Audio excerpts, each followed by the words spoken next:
বলা হয়ে থাকে না খেয়ে থাকা যায়, কিন্তু গালি না দিয়ে থাকা যায় না। পেটে খাবার না থাকলেও গালি, পেট ভরা থাকলেও গালি, প্রেমে অপ্রেমে গালি, জ্যামে থাকলে গালি, রাস্তা খালি থাকলেও গালি, কারণে অকারণে গালি।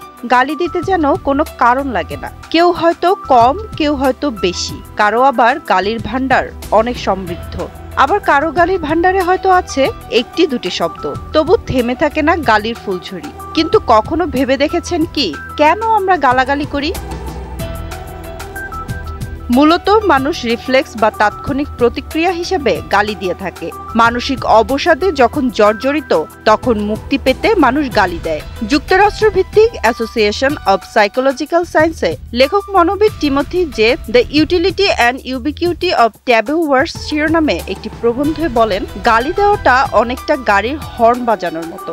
রাগ, হতাশা, আনন্দ বা বিস্ময় এমন আবেগের তীব্রতা বোঝানোর জন্য মানুষ এ ধরনের শব্দ ব্যবহার করে থাকে। আবার অন্যের প্রতিক্রিয়া দেখার জন্য অনেক সময় অশ্রাব্য শব্দ ব্যবহার করা হয়। এক্ষেত্রে মূলত অন্যের চরিত্রের ভিন্ন রূপ বের করে আনার চেষ্টা থাকে। গালি দিলে কি মানসিক প্রশান্তি পাওয়া যায়? গালির কোনো উপকারিতা আছে? কিছু কিছু গবেষণা বলছে গালির কিছু উপকারী দিকও রয়েছে। অশ্রাব্য শব্দের মাধ্যমে মানুষ নিজের রাগ, ক্ষোভ, হতাশা ইত্যাদি নিখুঁত মাত্রায় প্রকাশ করতে পারে। সেই সঙ্গে শারীরিকভাবে আগ্রাসী হওয়ার প্রতিস্থাপক হতে পারে গালিগালাজ। 2009 সালে গালি নিয়ে যুক্তরাজ্যের কিল বিশ্ববিদ্যালয়ের গালি ল্যাবরেটরিতে একটি পরীক্ষা চালানো হয়। পরীক্ষায় বরফ ভর্তি একটি বালতিতে হাত ডুবিয়ে রাখতে বলা হয় এবং দেখা হয় কতক্ষণ পর্যন্ত একজন এটা সহ্য করতে পারে। একজন ব্যক্তিকে নিয়ে দুবার পরীক্ষাটা করা হয়। একবার তিনি গালাগালি করতে থাকবেন, আর একবার ভদ্র ভাষা ব্যবহার করবেন। পরীক্ষা থেকে দেখা যায় যখন পরীক্ষাধীন ব্যক্তিটি গালি দিচ্ছেন, তখন তিনি দীর্ঘতর সময় বরফে হাত ডুবিয়ে রাখতে পারছেন এবং ব্যাপারটা অপেক্ষাকৃত ভালোভাবে সহ্য করতে পারছেন। কিন্তু যখন তিনি ভদ্র বিকল্প শব্দ ব্যবহার করছেন, তখন তার সমস্যা হচ্ছে, কারণ সেই শব্দগুলো তার আবেগের উপর সেই প্রভাব ফেলতে পারছে না যা গালি সূচক শব্দগুলো পারছে। অর্থাৎ দেখা যাচ্ছে গালি যন্ত্রণা লাঘবে সাহায্য করছে। কিন্তু গালি কিভাবে যন্ত্রণা লাঘবে সাহায্য করছে?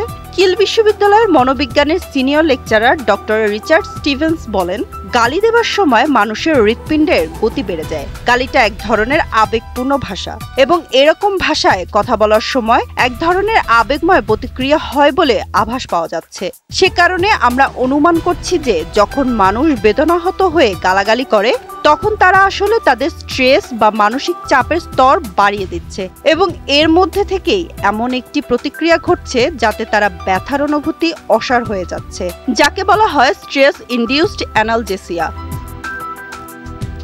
A man is born free but everywhere he is in chains. পারিবারিক, সামাজিক, ব্যক্তিগত প্রতিটা পদে মানুষ শৃঙ্খলিত। মানুষের মধ্যে জাতীয় পরিসরে নানা কারণে রাগ, ক্ষোভ, হতাশা পুঞ্জীভূত হতে থাকে। অনেক কথাই গলায় এসে আটকে যায়। জাতীয় পর্যায়ে এমন ক্ষোভ প্রকাশ করার সুযোগ পান না নাগরিকরা। সরকারের বা রাষ্ট্রীয় নীতির সমালোচনা করা অনেক সময় কঠিন হয়ে পড়ে। নেমে আসি নীরবতা। নীরবতার কুণ্ডলিতে ঘুরপাক খেতে খেতে আবার মনে হয়, এ খাঁচা ভাঙবো আমি কেমন করে?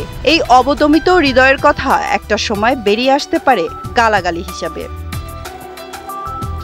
গালাগালির কিছু উপকারী দিক থাকলেও অহেতুক গালাগালি কখনোই কাম্য নয়। গালাগালির অপর প্রান্তে যে ব্যক্তি থাকে তার উপরে এর প্রভাব পড়তে পারে ভয়ানকভাবে। ধর্মীয়ভাবেও গালাগালির উপর আছে নিষেধাজ্ঞা। তাই ডিফেন্স মেকানিজম হিসেবে গালাগালি নয়, সঠিক পদক্ষেপই বরং কাম্য। সঞ্জিদা আক্তার, ৭১।